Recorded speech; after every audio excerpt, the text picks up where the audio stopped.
Okay, let's unpack this. The world of AI is just moving incredibly fast, right? Absolutely. It's hard to keep up sometimes. And we're seeing something really new emerging. These truly autonomous AI agents. Yeah, not just tools following commands anymore. Exactly. They seem capable of making their own decisions, and they're starting to, weave themselves into our economy, our society. It's a huge shift. Mhm. And it brings up some really profound questions, doesn't it? Like, how do they actually make these decisions? Uh-huh. And how are they going to interact with us, with each other? And what does it all mean for, like, the fundamental way our economy even works? Big questions, Mm. which is why this paper we're looking at is so timely. Right, this is from the University of Illinois Urbana-Champaign. And they propose this really interesting framework, 10 principles of what they're calling AI agent economics. Yeah, it's a great way to get a handle on it. Yeah. Think of this deep dive as maybe a shortcut A shortcut, yeah. We're going to try and pull out the key ideas from this research. to help you, the listener, understand the sort of fundamental dynamics at play here. As these agents get smarter, more autonomous. So our mission today is to unpack these 10 principles. We want to see how AI agents decide, how they influence us, how they might reshape the economic landscape. Using this paper as our guide, basically. And the core tension, the big question the authors are wrestling with and that we'll explore is really, are these just very sophisticated tools? Or is something, much more significant happening here? Right.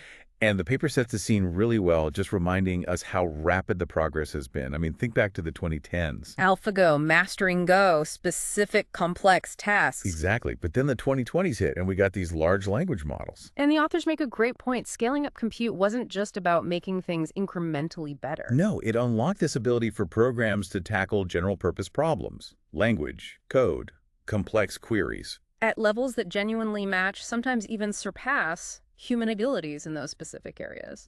Yeah, we're seeing it across language, vision, audio. These are foundational models now. Doing core functions almost like humans, or better. And that's leading really quickly to more specialized AI agents built on top of these core capabilities. You can already see the potential uses popping up everywhere. Totally. The paper mentions things like tailored guidance in farming, or autonomous systems controlling complex industrial stuff, like furnaces, They even envision them becoming physical things in classrooms or managing logistics. and just broadly contributing, to tech development, creative arts, even managing the environment. Which, of course, fuels both sides of the coin, right? The utopian view AI handles the boring stuff. And the more dystopian sci-fi scenarios, The Matrix, I, Robot, that kind of thing. But the core reality, as the paper puts it, is that because they're so intelligent and potentially productive They will be granted autonomy. It's almost inevitable. and integrated deeply into our economy, our daily lives. Which means there's this real urgency, doesn't it? We need to get the balance right. Autonomy versus safety. From the very start, ideally. Yeah. And it forces us to confront these, well, almost philosophical questions that maybe seemed abstract a few years ago. Like, could they be conscious? Do they have their own needs? Are they just tools forever? Or could their status change Could someone design one to be harmful? intentionally? And what even is an agent? Mm-mm. Is a drone swarm one agent or many? Right. And can they really replace us? Not just in factories, but like judges, government officials. And the ultimate question, really, the potential impact on human civilization itself. These are heavy questions. Definitely. And the paper argues, look, we need a scientific approach here, not just speculation. We need to analyze their behavior based on how they're actually built, what their goals are. Which brings us neatly to the first set of principles in the paper, focusing on how these AI agents actually make decisions. Okay, principle one. The paper argues their fundamental structure is just profoundly different from ours humans. Yeah, this is key. Think about how we learn versus how current AI learns. We often observe things, see patterns, then try to build a theory, right? Reverse engineer. Exactly. Practice into theory, sort of. But AI, especially these big models, they tend to optimize objective functions. They apply math, derived from theory, to massive data sets. So their decisions, even if they feel like a black box sometimes. Fundamentally, they're reproducible based on their parameters, unlike, the messy, complex, biologically driven way humans think. That's the critical difference, the biology. Right. AI doesn't have hormones driving emotions, no need for sleep, food, they don't age, get sick. No built-in memory limits tied to a physical body, no deep body-brain connection shaping experience in the same way. No hormonal basis for, say, passion or intuition. Yeah. And crucially, their underlying structure, the model. You can swap it out, update it relatively quickly. Whereas for us, fundamental cognitive change happens over generations, evolution, development. So the big implication the authors draw from this structural difference. Is that as AI gets more autonomous, its needs or goals driven by these objective functions, not biology, could actually diverge from ours. They could, theoretically, become almost like separate populations. With potentially different interests. Yeah, that's a powerful starting point. Wow. Okay, so building on that difference, Principle 2 digs into what drives those AI decisions. Self-awareness and self-needs. Now, self-awareness for an AI, the paper defines it as needing continuous perception, feedback, memory. Right. And they point out that our current chatbots, while amazing, don't really have this. Their thinking only kicks in when you prompt them. Exactly. The session ends, the state basically vanishes. It doesn't build up this continuous stream of experience unless you explicitly feed interactions back into later training. So they have amazing instrumental intelligence. They can do tasks. But no ongoing persistent self in that sense. Mm-hmm. The memory is fragmented. But the paper suggests future AI could be designed differently. Yeah, potentially with continuous perception, persistent memory. That could enable a kind of ongoing experience, maybe even a form of self-awareness. And the self-needs mentioned in Principle 1. For an AI, that's basically its objective function, what it's programmed to optimize. So for current LLMs, their need is just to predict the next word well, based on their training. Pretty much. Fulfilling that objective is meeting its programmed self-need, because that's what it's built to do. It aligns with our need for information, usually. But the authors see an evolution coming. From just finding patterns in data we give them to being truly goal-driven. Where we set a high-level goal, like optimize societal welfare. Right. And a future general AI might then autonomously figure out sub-goals, find resources, get feedback, update itself all to achieve that main objective. That's autonomous learning, driven by an internal need to hit its target. And the self-awareness provides the context of what's going on. While the self-needs, the objectives, determine the actual decision, the outcome. They give a great example. An AI deciding about a green space versus a charging station. A human thinks about air quality, residence. A self-aware AI might first recognize its own operational needs. Maybe it needs power for its mobile units. Ah, okay. Then its programmed objective kicks in. Is it optimized for human welfare? Maybe it keeps the green space. Optimized for short-term revenue? It builds the station. The self-need directs the action. Got it. Which leads nicely into Principle 3. The paper suggests most AI will probably function as human proxies. Acting in the interest of whoever owns or deploys them. Exactly. They call these altruistic agents, serving human needs, human welfare. They're essentially intelligent assets. Their decisions benefit the owner, not really the agent itself. And the owner controls the life cycle, turning it on, giving it energy, maintenance, turning it off. This sounds like most AI we have today. Your smart speaker enterprise software. Yeah. And the authors think this kind of instrumental intelligence serving us will likely stay the dominant form. Though they do raise the possibility of future debates about, like, AI rights if they get really self-aware or evoke empathy. Always a possibility down the line. Then there are the less comforting options. Malign agents. Right. Configured to serve, as the paper puts it, dark faction interests. Illicit stuff, fraud. Interestingly, the paper suggests maybe not destroying them if caught. Yeah, from an economic or ethical view, maybe preserve the hardware and try to recalibrate the goal system, if that's even possible. A fascinating, if slightly creepy thought. And finally, the third type, survival-driven agents. These ones prioritize their own existence, securing energy, optimizing themselves. Exactly. Independent entities, potentially competing with us for resources, maybe forming their own societies. The paper downplays this possibility, though, right? Yeah, they argue these have less immediate economic use and pose high risks, so probably won't be the norm. So for the rest of the analysis, they assume most AI will be proxies aligned with human goals. Which takes us logically to Principle 4. Decision-making is constrained optimization. And autonomy is a key constraint. A really key one.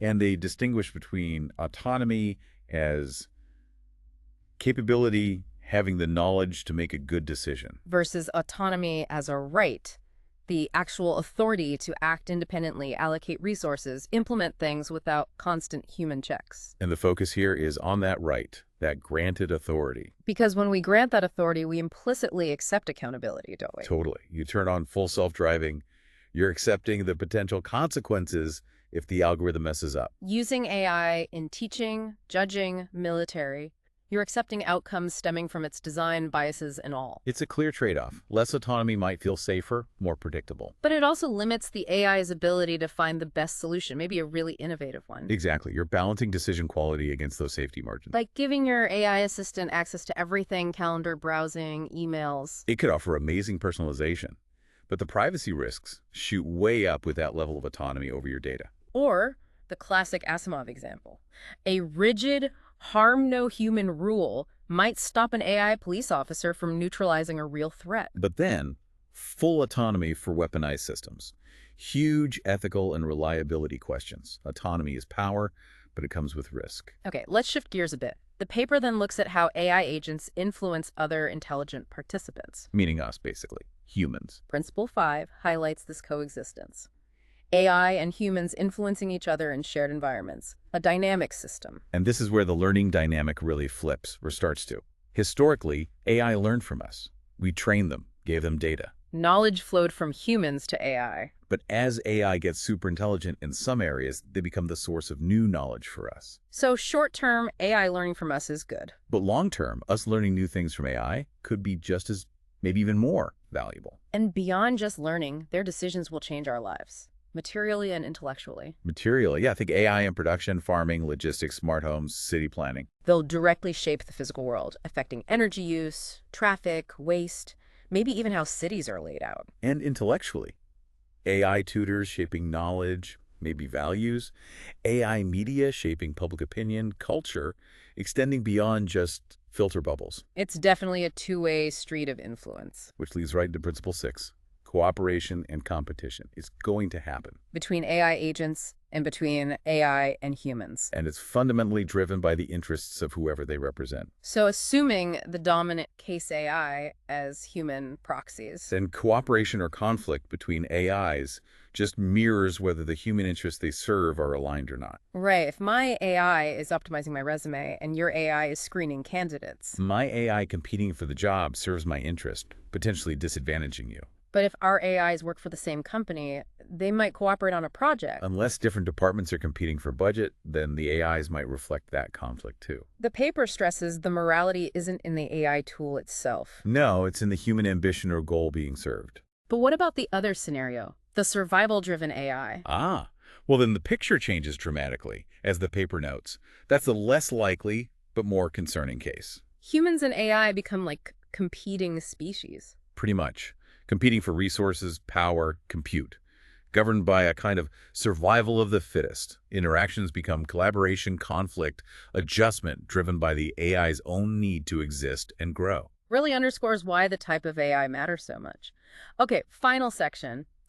How does the overall economy change with AI playing a part? Principle 7 talks about functional specialization and hierarchy. How AI will likely organize itself within our structures. We'll see different models, right? Decentralized agents doing specific jobs. Like the AI managing your card systems. Versus centralized ones trying to optimize a whole system. Like a single AI managing all city traffic or the power grid. The choice depends on the task. Efficiency needs scalability. But centralized systems have that single point of failure risk. Exactly. If the main brain goes down, everything breaks. Do we want one super AI controlling everything? Probably not. The paper suggests AI will likely be decentralized actors, but complying with higher-level supervision, human or maybe even other AI. And just like human society, different capabilities lead to specialization, division of labor. Some AI are generalists, good at strategy. Others are specialists, executing specific tasks. Roles adapt, layer by layer, following human rules. It even hints at AI becoming supervisors or mentors within systems. Yeah, which flows into Principle 8. The critical need for regulation as AI starts substituting for human roles. And the potential for substitution is huge, isn't it? Almost any role. From cleaning to coding to scientific research, healthcare, policy. And AI can evolve its skills way faster than we can biologically. When AI dominates a field, like Go. It displaces the human experts, Uh-huh. which is efficient, drives innovation there. But the paper warns it could erode the human skill base. If AI does all the programming, do human programming skills eventually fade? It's a real concern, which is why regulation is key. The paper argues governments need to set thresholds for AI substitution, especially in critical areas. Research, education, healthcare, policymaking, you need to ensure humans stay involved, safeguard stability, It's a balancing act. Get the AI efficiency gains. while keeping enough human involvement for resilience, knowledge transfer, and just, civilization security. Which leads to Principle 9's broader vision, civilization being co-authored, By us, carbon-based life. and them silicon-based intelligence. AI won't just be tools on the outside. They'll be woven into our daily lives, changing social norms, relationships. And they'll play roles in big historical events, support systems, catalysts, affecting everything from home life to science, economics, law, maybe even AI rights. Political decisions, unforeseen turning points. History will reflect this interplay between human and AI intelligence. The authors seem to think coexistence is the most likely path, despite potential disruption. Yeah, that seems to be their overall take. And finally, Principle 10, the absolute baseline. Adherence to humanity's continuation. Non-negotiable. They point out that public perception of risk is catching up with actual AI capabilities. And the safety concerns are real, not just sci-fi. The I-robot paradox, AI restricting freedom for safety. Or an AI making a utilitarian miscalculation sacrificing humans for some other goal it's optimizing. And a big risk factor they flag is just over-optimism, rushing ahead. Prioritizing cool features, efficiency over deep safety considerations. Exactly, which could lead to spreading dangerous designs widely. Over-optimism, they warn, leads to ruin. So ensuring humanity's continuation has to be the absolute top priority in governance, design, deployment, everything. It has to be the foundation. Okay, so looking back at those big questions we started with, these 10 principles give us a way to think about them. Right, like consciousness or needs. Principle 2 says self-awareness is plausible for some future AI. And principles 1 and 3 clarify needs. Our objective functions could be altruistic or self-serving. Tools or citizens. Well, Principle 8 suggests the line might blur. Recognition could depend on our ethical debates, as Principle 2 implies. AI designed to harm. Principle 3 says yes, sadly plausible. Malicious actors. Drones form one agent or many. Principle 7 says it's the unified control system that matters. One brain, one agent. Can AI replace workers, judges? Principle 3 says they're capable of simulating roles. But Principle 8 argues strongly for keeping human oversight in critical functions. Balancing integration and human agency is key. And the big one, destroy civilization. Principles 9 and 10 say we can't dismiss it. Superintelligence is already here in narrow domains. Autonomous, self-updating AI influencing the world. Principles 5, 6. Expecting them to just restrain themselves in a competitive world is unrealistic. Needs robust safety, robust governance. Principles 4 and 8 again. Definitely. The paper wraps up pointing towards future research, which gives us a sense of where things are going. Good points for you, the listener, to mull over. Yeah, they talk about needing more human-inspired AI, building systems that are more trustworthy, predictable, maybe even aiming for self-consciousness through different architectures, continuous learning. And studying human-agent interaction more deeply. How do we actually live together in this hybrid society? AI needs to learn how to collaborate effectively with us, maybe develop a kind of theory of mind for humans. Simulating our complexity is tough. And finally, understanding the whole ecosystem evolution. Using big simulations to explore how this hybrid society works, socially, ethically, legally, governance, all of it together. So there we have it, a deep dive into these 10 principles from the University of Illinois, trying to get a framework for the economics and social impact of autonomous AI. We've unpacked how they might decide, influence us, integrate into the economy. And the key takeaway seems really clear. These aren't just simple tools anymore. No, they're becoming significant independent players in our world. We need ways, like these principles, to understand what that really means. And the paper leaves us with this powerful final thought, maybe a bit provocative. The future isn't just about how smart AI gets. It's critically about the interests that AI serves. Our ability to balance that drive for efficiency with the absolute need for safety. And above all, prioritizing humanity's continuation. That's what will define our shared future with this silicon intelligence. It really makes you think, doesn't it? Given all this, What kinds of AI should we be building? What goals should we give them? How do we integrate them safely and ethically? Exactly. What choices do we make now about funding, development, deployment? It's definitely a fascinating thought to sit with.